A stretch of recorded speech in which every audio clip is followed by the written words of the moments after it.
The mind is the garden of the soul. The mind is that place that gets seeded. It gets seeded with information you hear. It gets seeded with experiences you go through. In some cases, the seeds that are in there wilt away and they fade away. Other things that grow within our mind define us for who we really are. So these things are going on. So not only is the mind then a garden, it's a battlefield. There is a battle going on for our minds because the mind is the gateway to the soul. In fact, even our bodies, the body goes where the mind is. Where the mind is, the body follows. What we believe in our heads becomes manifested in the physical world that we create and live in. So this whole idea of the mind could be the most critical part of this whole series. As we look at it, so important, as I said, it's broken into two parts. This week, it's simply looking at this, the battle of the mind. What happens when it goes the wrong way? What happens when individuals and then a culture collectively loses the battle for the mind? What happens if we lose the battle for the mind with our children? Well, let's move into history where we do know it. Let's move up to 687 BC. Getting closer to our time. The king now is Manasseh and Judah. Israel has been fighting and infighting, and it's split in two by now. And the southern kingdom, Judah, King Manasseh. Here's what he did. 2 Kings 21. And he did evil. He did evil in the sight of the Lord according to the abominations of the nations who the Lord has cast out before the children of Israel. Bought into popular thought. For he rebuilt the high places which Hezekiah his father had destroyed. That is, all those popular pagan paradigms that were there. He raised up altars for Baal and made a wooden image as Ahab king of Israel had done. He had worshipped all the hosts of heaven and served them. He also built altars in the house of the Lord, of which the Lord said in Jerusalem, I will put my name. House of the Lord was turned into something else. Isn't it interesting? Two things that caught my eye in the Nazi film. One was taking the 10 Commandments out of the courthouse. I thought that was interesting. And the other was replacing the cross with a twisted cross, with the swastika. Same thing. Taking the Lord's house and turning it into something else. Also, he made his sons pass through the fire, practicing soothsaying, used witchcraft, and consulted spiritual mediums. He did much evil in the sight of the Lord to provoke him to anger. And we read that and we think, oh, well, that's that kind of archaic, ancient thinking.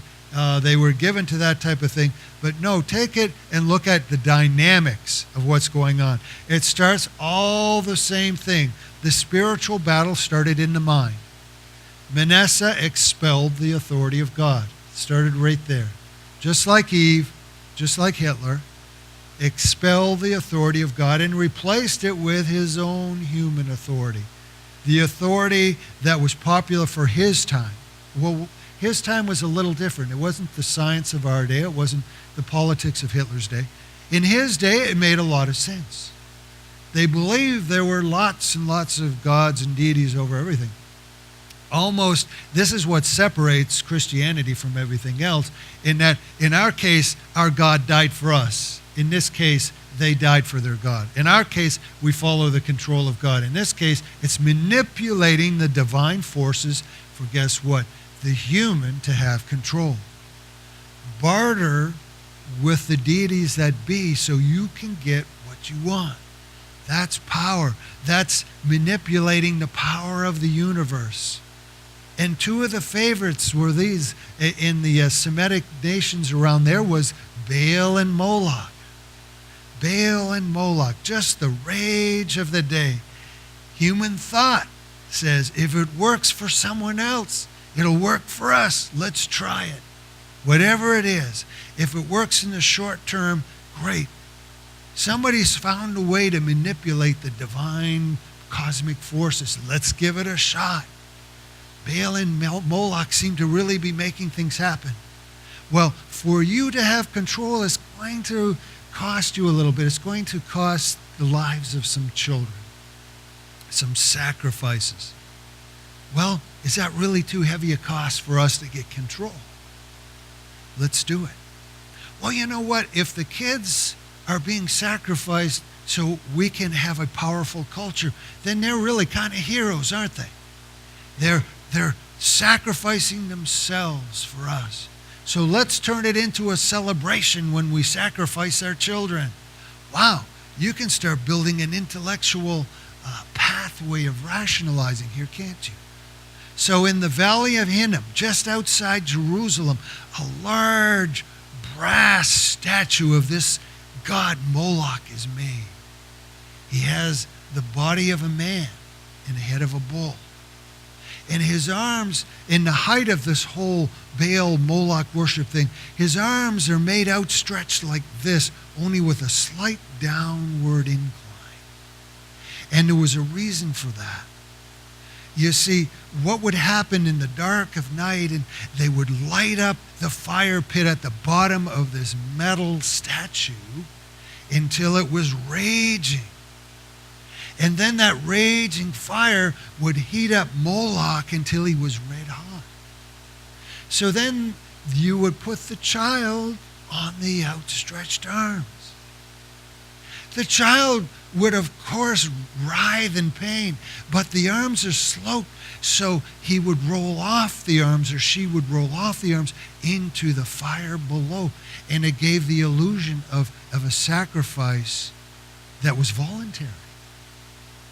And you know what? It was rationalized. This was a celebration. So there was loud music and the beating of loud drums, so no one could hear the cry of the child. No parent would have to wince at the screams of their child. No one would have to shed a tear. It was desensitized. It was painless. Well, at least for you, who was bartering with the cosmic powers, not so much for the child, but it was all so reasonable once the mind was working that way. Battle for the mind.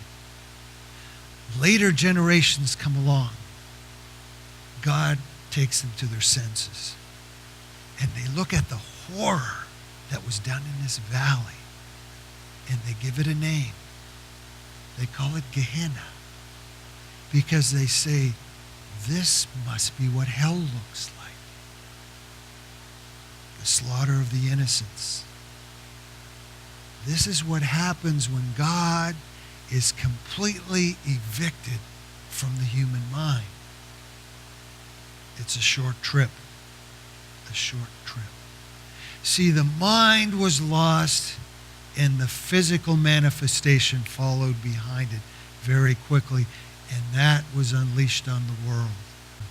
And it doesn't take much, does it, to connect the dots between all of these scenarios we just looked at with our own culture, with our own. We live in a time that arrogantly shouts God is dead. It's been doing it for decades. Many people, like we say, even Christians, not believing in an inerrant Bible, that they think that the Bible is filled with errors. Wow, without even knowing really where it came from, without really knowing what went into it. We live in a time where there's no such thing as absolute truths. Universal morals can't happen. They are whatever you need them to be at the moment. And that same thinking has even come into the church. We find it there. We live in a time where we place innocent lives on those burning arms of self-interest, and we beat out the cries from being heard with our chant of, it's my choice, it's my choice.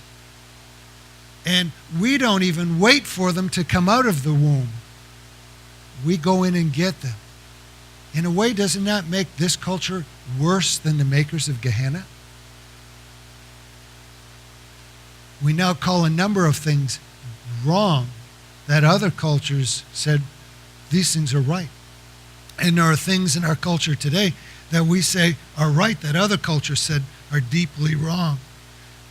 If we become fools, if we exchange truth for a lie and we become fools, how can we possibly become whole? And if we fall for the same old lies, how can we be anything but fools? The Christ life, this thing called Christianity, real Christianity, biblically balanced Christianity, it isn't about becoming mindless. It's about simply acknowledging that our mind has limits and it needs something greater than itself. The limited mind needs the unlimited God. This I say, therefore, and testify in the Lord, that you should no longer walk as the rest of the Gentiles, walking in the futility of their mind, having their understanding darkened, being alienated from the life of God. Be renewed in the spirit of your mind,